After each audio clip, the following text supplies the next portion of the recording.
to AuthorTube News, where we look through all the latest events in publishing so you don't have to. I am your wild co-host, Carrow Brown. And a wild Tamara Woods has appeared.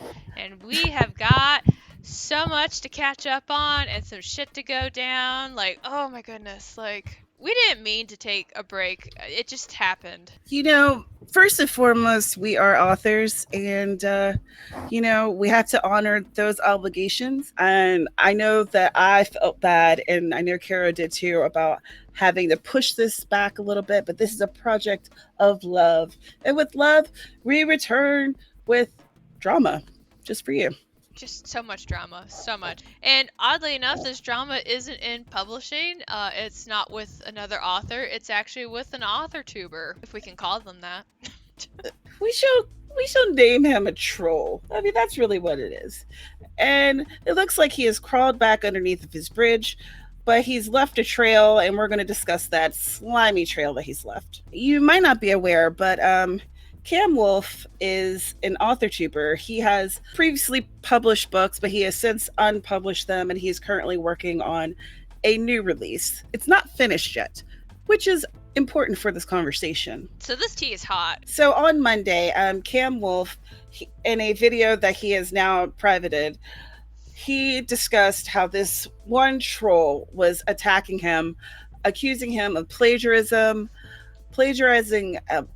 book covers that have already been unpublished, and one of the books in question had been published before the book that it was supposed to be plagiarized. I mean, I don't know how that works. It's like maybe he moved back and forth through time or something. So, and he was talking about Cam had plagiarized in the current manuscript that again isn't finished. And I think that this was the second video that this troll had created about Cam, and I feel like Cam didn't address the first one, but with this one he did address it, and it got a lot more attention than he had intended it to. And throughout the video he was telling people to not attack the troll, to not address him, and he just wanted to be left alone. And we know that this troll has also harassed other people, whether it was overtly where people could see it in public or behind the scenes. Like, I became the moderator of the AuthorTube group, and like day one of me becoming the moderator, I immediately was getting like comments about this individual. And there's only like so much that you can do in the AuthorTube group when it comes to people like that, because you can't control YouTube. And so like it definitely hit the radar, and we were definitely keeping an eye on him. And then of course this stuff went down on Monday, and we were trying to figure out what we were going to do. And then this troll in question, like either his channel got taken down or he privated all his videos. And that was probably maybe the smartest thing that this person has done so far, because I know for a fact that all the moderators were going through every one of his videos and nitpicking it and seeing where he was either omitting information or getting like too far stretched with it.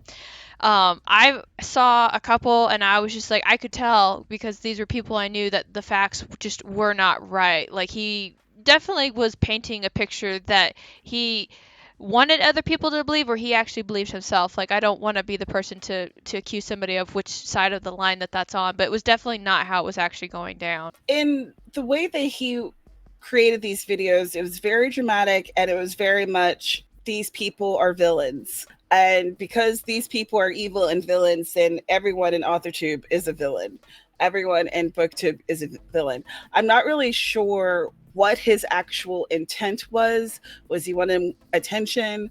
Was he angry at these people for whatever, something that, whether it was a perceived insult or slight or something that had actually happened? I don't really know.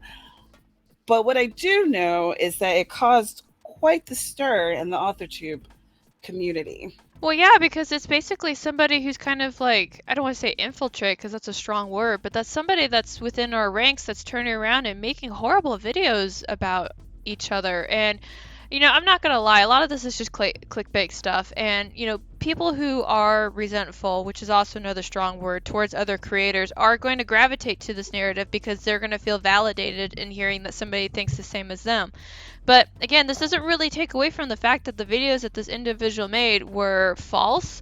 They exaggerated, and he continued to omit information in favor of trying to seem like he was either the person that was right in the situation or the person that was wronged by the other individual. And keep in mind, the first video that he had created about Cam came out 8 months ago. So this was like a long going habit that he was creating, where he was trying to take down these different content creators. And so down in the show notes, we have Cam's statement about privating his video and why he did that. And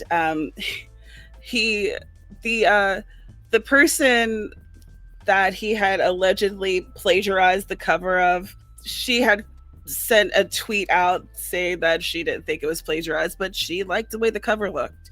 So I have that link down there. And then after Cam had released his video, Ben Sanders released a video, and it is still up as of while we're recording. So there's a link about that in the description, so you can get a little bit more of a feel of what we're talking about, since the two main videos that we're discussing have now since vanished. And one thing I do want to point out, because I did watch all of Cam's video, is that at one point, like, Cam and this individual that we're talking about, they actually did start to have like a semi-regular correspondence. And Cam said that he actually thought that the guy was funny and he liked talking to him. So like there was a good rapport there. And then when the troll said, "Hey, I'm going to make another video about you," Cam said, "Please don't." Right? "Please don't do that." And then they had an argument, and then they didn't talk anymore after that. And Cam had no intention of watching the video. He didn't want to. But what the troll did was he sent somebody else to go tell him that he made the video and that he wanted him to watch it. So definitely made the video with the intent of getting a reaction. And that definitely rubs me the wrong way, because if you're making a video to point out somebody's faulty business practices, that's one thing. But if you're doing it to like really like stick it into somebody's gut, like that's very malicious, like on a level that I don't have words for right now. Yeah, clearly. And with another situation that he was involved in, he knew the person and kind of they had a falling out, and so made a vindictive video. So but I'm no psychologist. I'm just a person who likes to write books and talk about them. Like, I know we don't normally do calls to action, but like if you find yourself like in a situation where you are like, this is technically harassment, you can like report the video. You don't have to watch the video. You can block the person. They can't stop watching your channel, but they don't have the ability to like comment on it, which for me, that's a small grace that I enjoy. But like, don't ever feel like you're alone. Like, don't seclude yourself. One of the individuals that this person went after just didn't want to talk to anybody about it, and it ended up festering really bad. And when it finally came to the surface, it was like a giant volcano explosion. We didn't know what to do. Yeah, don't, if you have friends, you have people that you can rely on, discuss it with them, let them know what's happening. Yeah, don't feel like you're alone. Gather your friends to you. I'm sad that we have to talk about harassment in AuthorTube and writing community in general as often as we do, but it's a reality. Another thing that you can do, especially if you're getting harassing comments on your YouTube videos, you can actually block words, so that if, let's say, someone is dropping like the N-word in your comments, you can have that blocked so those comments will not automatically post. You could also have your comments screened if you wanted to have all of them screened completely. But just some things just that you could be aware of to try to help yourself a little bit. Well, that was a great, fun note to leave off on. Let's go ahead and move on to one of our next articles. You know what I want to talk about? I want to talk about this new monetization tool that YouTube is doing. So YouTube is always trying to find ways to make more money, and it kind of comes in the form of a few different things that are in effect right now. You've got super chats for live streams, and then you also have becoming like a member on the channel. And usually with the member channel, that's a little bit of a paywall. You can see some content, you can't see all the content kind of thing. But YouTube wants to try another thing where it's called the applause tool. That's its name right now. I don't know if that's going to stick, but that's what they're calling it. And this viewer applause tool is kind of used in a way for people to give money to each video. And the way that it works, or the way it's supposed to work, because presently it's in beta right now, is that you can go over to a video and you can hit the applause button and you can donate a little bit of money. It works a lot like a tip jar. And the way that the donations work is that you can make $500 a day on a video, or you can make $2,000 per week. And this is combined with the super chat and the stickers. And I wish I could make that kind of money off my YouTube videos. That would be great. Wow. Yeah. This is a similar model about how Twitch does their videos and their donations, so it's kind of nice to see that. The animation that they have is like you hit the clap button, you do your donation, you get like some clapping hands right now, but they're working on it. Some of the feedback that they're getting in the beta version of this is actually really good, and what I really like is that YouTube is not just kind of talking to like the big creators or their selected creators. They literally opened it up to everybody and said, hey, come in and try this and tell us how it works. And so they've had little tiny creators, they have massive creators, so they're getting all kinds of spectrum of information here, which I really like that they're actually doing that, because sometimes in the past what they would do is they would just pick like their little guinea pigs and be like, okay, well, you go and test this for us. KK, thanks, bye. But this is going to be really nice for some of us who are definitely looking to make a little bit of extra money and not involve ad revenue. But the one thing that I do want to point out is that obviously the donation is non-refundable, and I do want to make clear that this is working more like a tip jar and it's not a paywall. So it's not that you have to pay to see the video, it's just that if you see it and you like it and you want to give $1 to it, you can do that. Do you know if the channel has to be monetized? It does have to be monetized. You have to be in the YouTube partnership program, and the YouTube partnership program kind of works with a 70-30 ratio in the favor of the creator. So if you make $1, you get 70 cents and YouTube gets 30 cents. Well, I think that's something could be really helpful for content creators. I know on Twitch, like being able to give the bits, and like I wonder if eventually they'll have the different kind of like bit emojis that people can make on Twitch, where they can kind of like personalize things. And if someone like gives a donation, instead of just clapping hands, it's like little animations that are specifically made by that content creator. That'll be interesting. Yeah, I know they do that with the super chat a little bit, so if they did that with the animation, that might be good. I don't have access to the feedback that the betas have given, but one person who did a video commenting on this did say that the betas were giving like lots of feedback about what's going to work, because the people who are trying to do the incentive to get their viewers to donate are going to know what is going to apply to their demographic the most. So absolutely, makes sense. Just like if a content creator is creating some type of ad, they recognize what will appeal to their audience more than the advertiser. Interesting. This will be something cool to keep an eye out for. See how this works out. Mm-hmm. Oh, I like that. That's like a little bit of positive. I found a positive story, y'all. I deserve a cookie. I don't get a cookie, because we're going to talk about the RWA. But we love the RWA.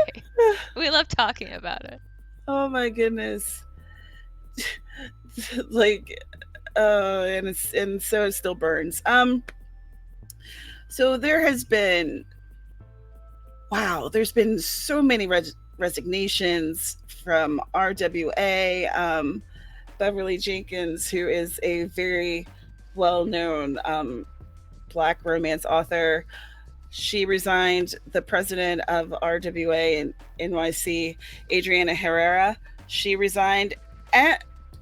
But then the entire RWA board members, they all resigned. They've all resigned. There's going to be a special election that's going to be held March 13th, and it's going to end a week later, March 20th. And those offices will be held until August 31st, I guess, until they do an actual real-time election like normal. But yeah, so everybody resigned. Wow. I I was waiting for this to happen because, like, in December when this all went down, it's like they're all gonna resign. I just know it. Just wait. It's happening.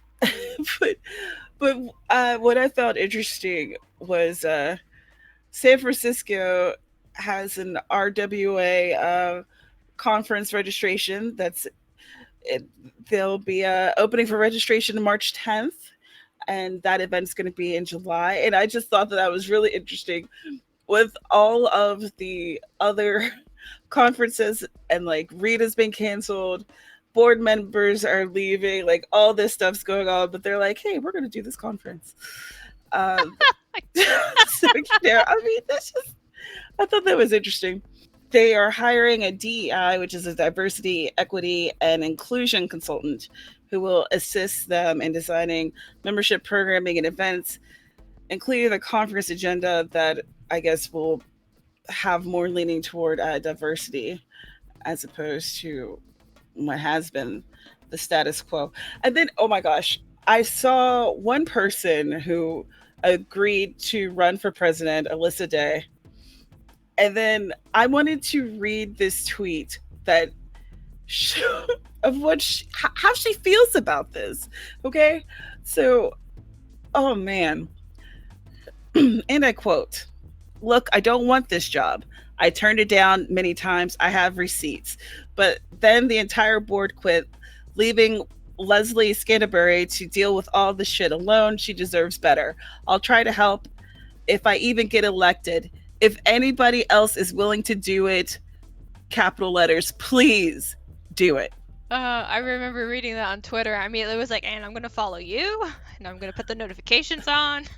Like that, I mean, if there is any feeling that really just exemplifies how people are feeling about RWA, it's like, I'm still hanging in here, but man, I wish someone else would. That seems to be the status quo, other than the people are just like, and I'm out. So that's your RWA update.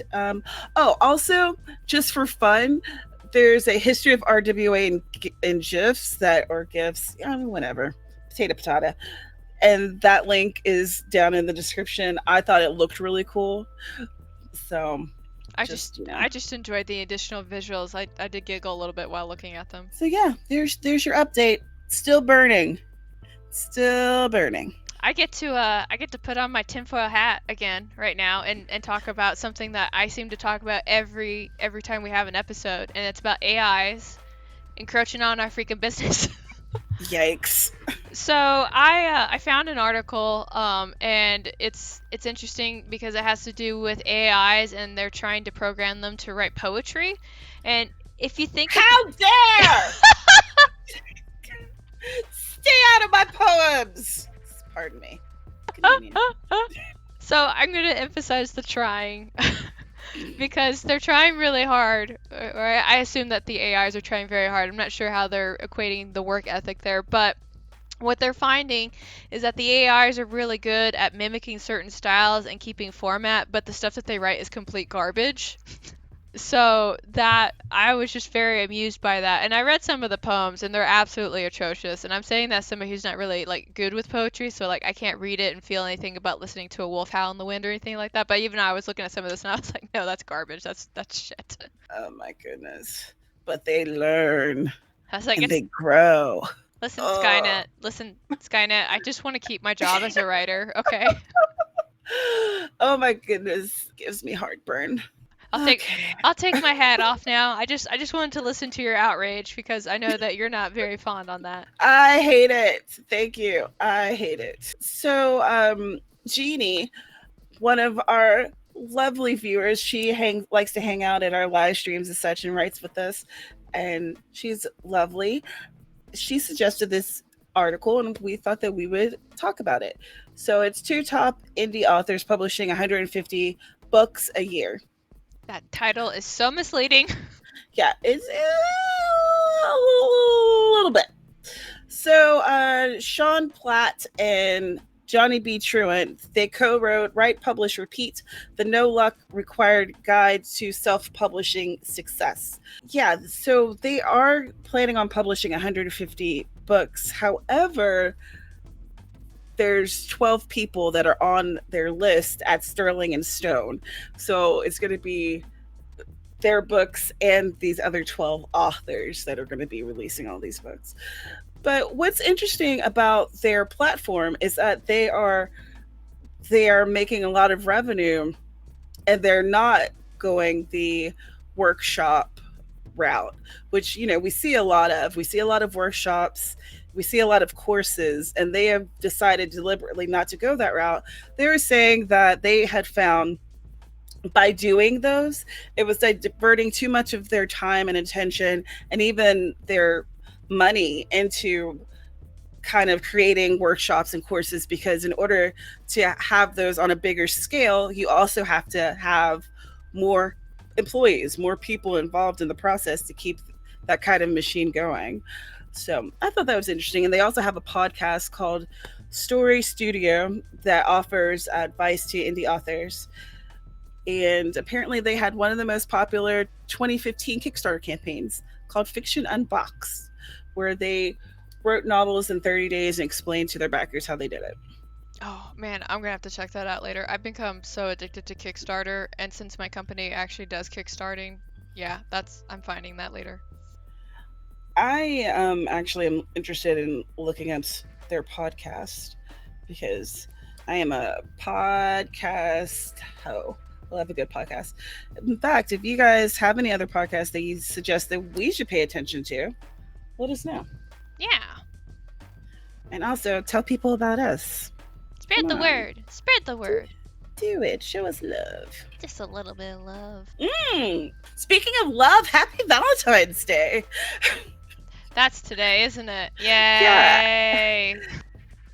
Sorry. She hates it. I do. It's like my bad karma day. Like today I was kind of like, okay, I'm just going to stay in my house. Nothing's going to happen. I already had to deal with like 4 things today that, like, before we started recording, Tamara was at ground zero of me like losing my shit for a good 5 minutes. Which is fine. Sometimes you just gotta lose shit. It's okay. It just gotta go, you know, just get it out. Sometimes you just gotta let it go. What are y'all doing for Valentine's Day? You hanging in? You going out? I was told I'm seeing a movie. I said okay.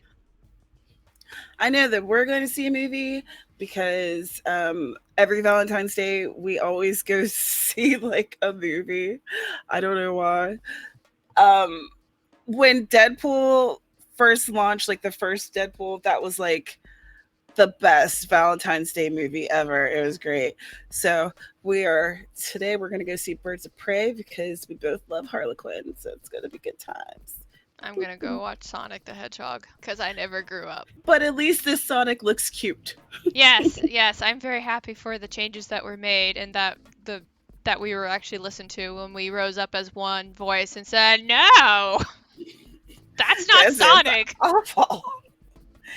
Oh, those teeth. All right, so moving on from Sonic, what's your next topic you want to destroy? I want to destroy the topic that had to do with a survey that was stating that there is no progress on diversity in publishing.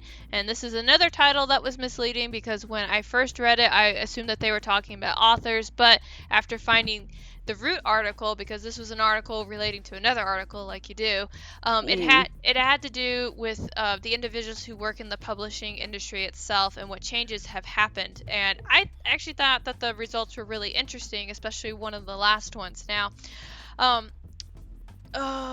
what's the best way to go about this? I don't know. I'm just going to wing it and see how it goes. So there was a survey that was done in regards to looking at the types of people and all the different demographics that are working in publishing, where they are, what they're doing, and all that other stuff. And there was a couple of interesting tidbits that kind of came out from this. Now, one of the things is that in a lot of articles that a lot of people usually focus on is that the publishing industry is still dominated mostly by white people. They like to say that a lot. But what I found in these results was actually interesting because there is more diversity in the leadership roles. And I'm not talking like middle management. I'm talking like head management. So that went from being 85% run by white people to 75% run by white people. And the other demographics have moved in to kind of move in and represent in those areas, which that's huge. That's massive. Did it specify if this was like the big 5 or was this in publishing in general? It's publishing in general. because I would postulate that there's a lot more people who are creating like smaller publishing companies, and that might account for some of that difference there. Yeah, I didn't look to see like everyone that they were interviewing. They just said that they were doing a that they had done a survey with publishing companies, and these were the results that they found. And they didn't say who admitted to partake in it either. So again, that's some data I don't have for you. But some some interesting things that I found. For example, like I said earlier, leadership is showing a growth in regards to diversity, but the editing actually isn't. So the people who are editors, they've actually have gone up 3% in having white people do the editing for books. And I didn't really blink an eye at that, but I read a comment that one person said, where persons of color's books are still getting edited by white people, and that obviously has a lot of emotional statements that are attached to that. So for some reason, editing is where they are all going. I don't know why. Editing is a terrible thing, and I don't like doing it. It makes my heart bleed. But they're in there. Now, one awesome thing I thought is that you can find a lot of person of colors actually in marketing and publicity. These are the people who are going out and advocating for your books. That's 75% or 74% of that area is with people of color. Those are your social butterflies. That's pretty cool. Yeah, I thought that was awesome. And then they also showed that there was an increase in people who identify with a disability in the book review areas. Now, I don't know if that's because of the criteria for disabilities is changing, or if just because people are comfortable with stating that they have a disability. No info on that. Now, the last thing that I'm really excited about is that they say that the most diverse out of all of these things are actually the interns, the fresh blood, the new blood that is about to come in and make changes in publishing. And there was a lot of chit chat around this because, what's being done to retain these people? How are they being promoted? If they stay, then the changes that people are asking for, it's possible to happen. That is exciting. Maybe things will change by the time we're ready to retire. Oh my God, that'd be so long. Change is very slow, especially in the publishing industry. It is not quick to change. But it sounds like we are making some improvements.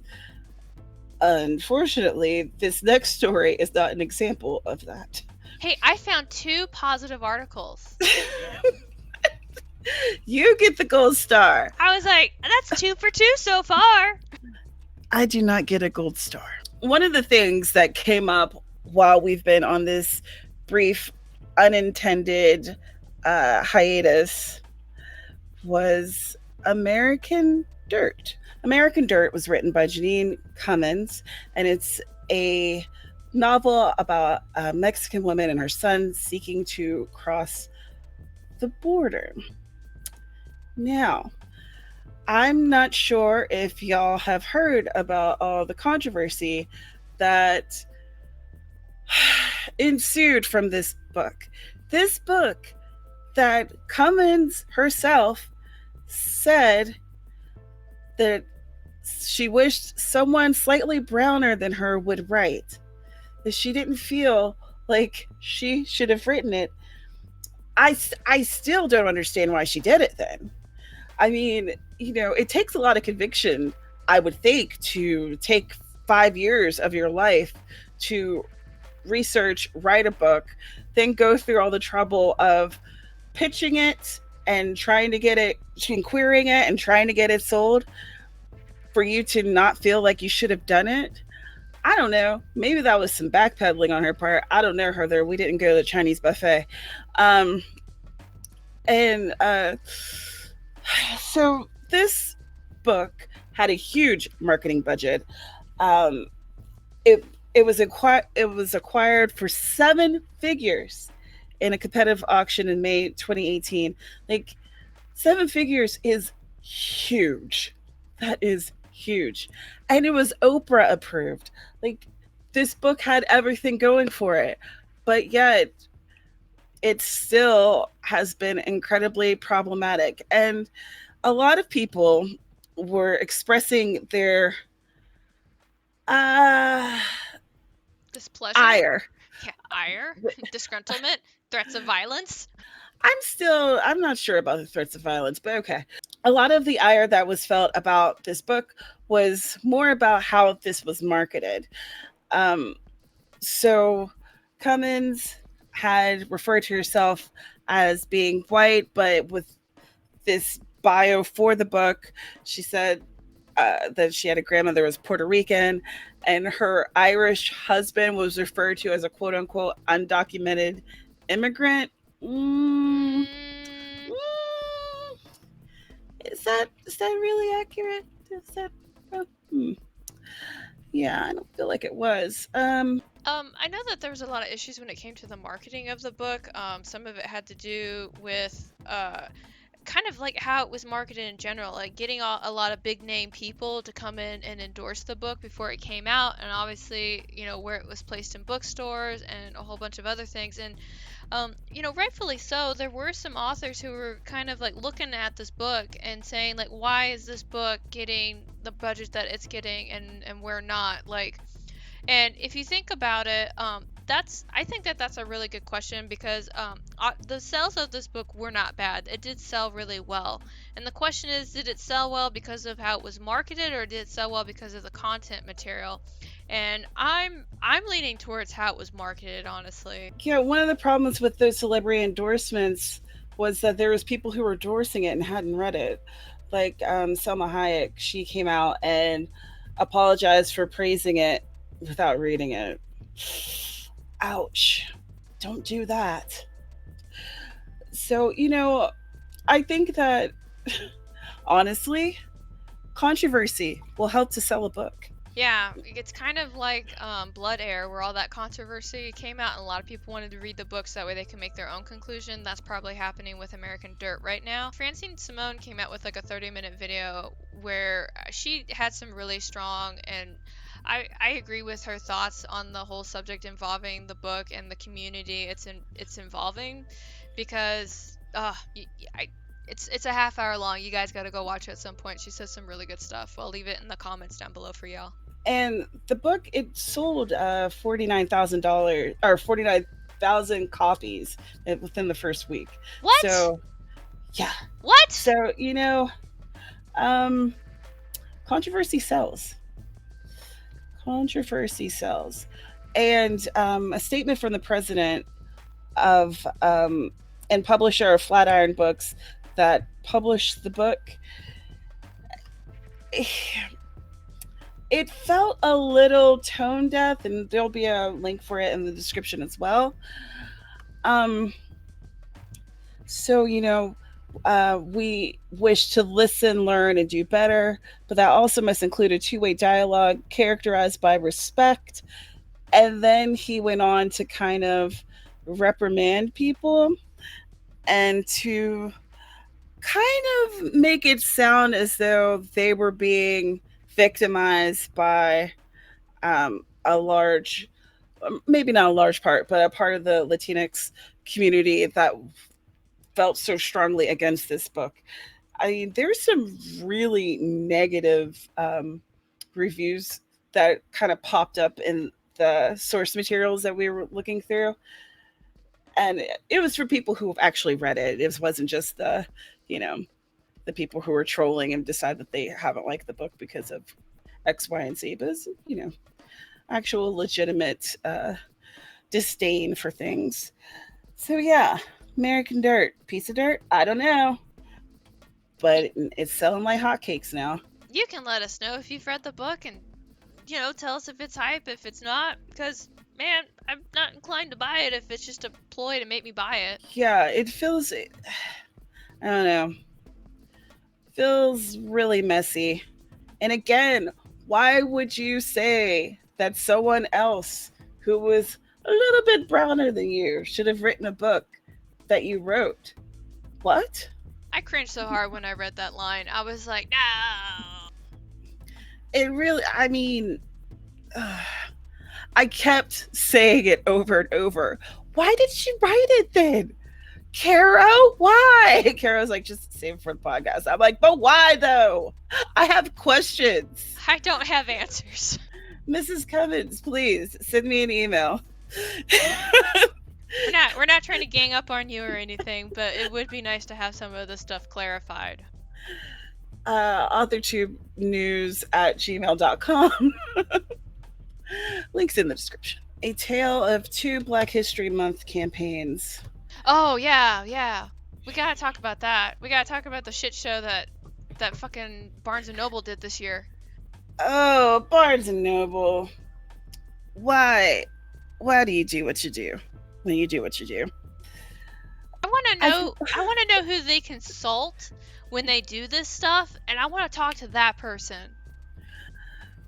In one article that I've read, they said that they had a diverse marketing marketing team, and I always wonder about that. First of all, what does that diversity actually look like? And secondly, are you listening to people? Because I just can't imagine that for Black History Month, I could be wrong. I don't know everybody.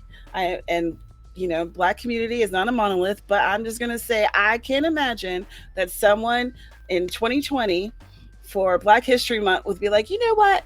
I think it would be a great idea to take all of these books that were written by white authors and just throw some brown people on there. It'll be fine. It was not fine. It was not fine. I was pissed. And here's why. I don't need to be represented in books that have already been written. I don't need you to change the cover so it looks like me. What I want to see is books that have been written about people who look like me being celebrated. That's what we're looking for. Barnes and Noble, what are you doing?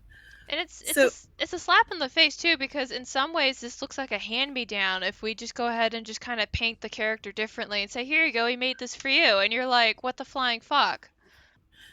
It's absurd. Like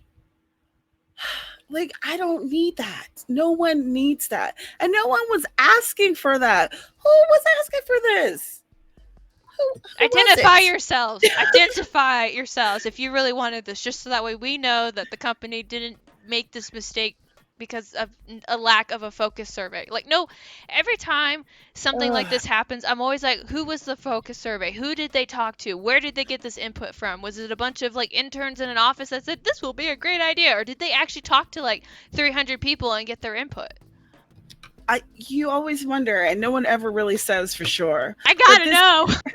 But this campaign, it has been canceled because it was such a dumpster fire.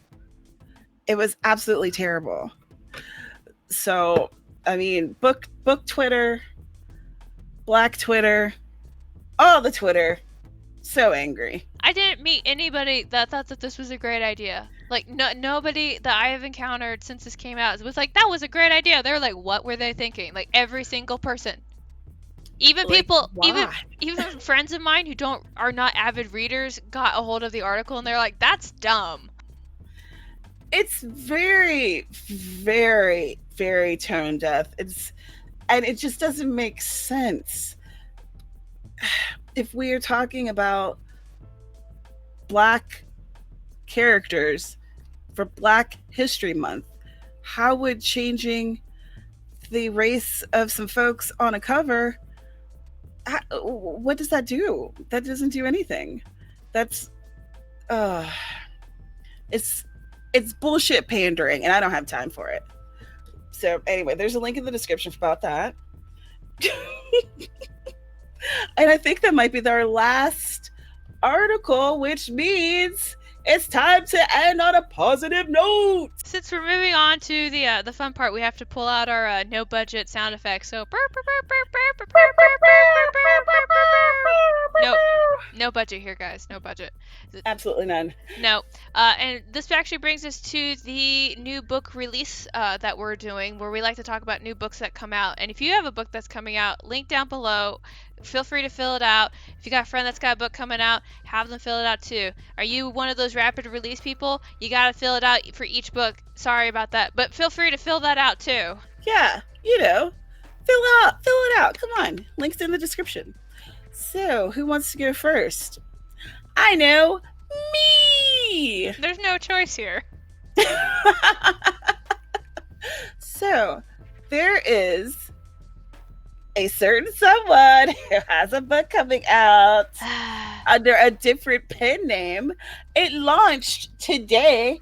It hit my Kindle. I'm going to be cozying it up with it this weekend. Wink, wink.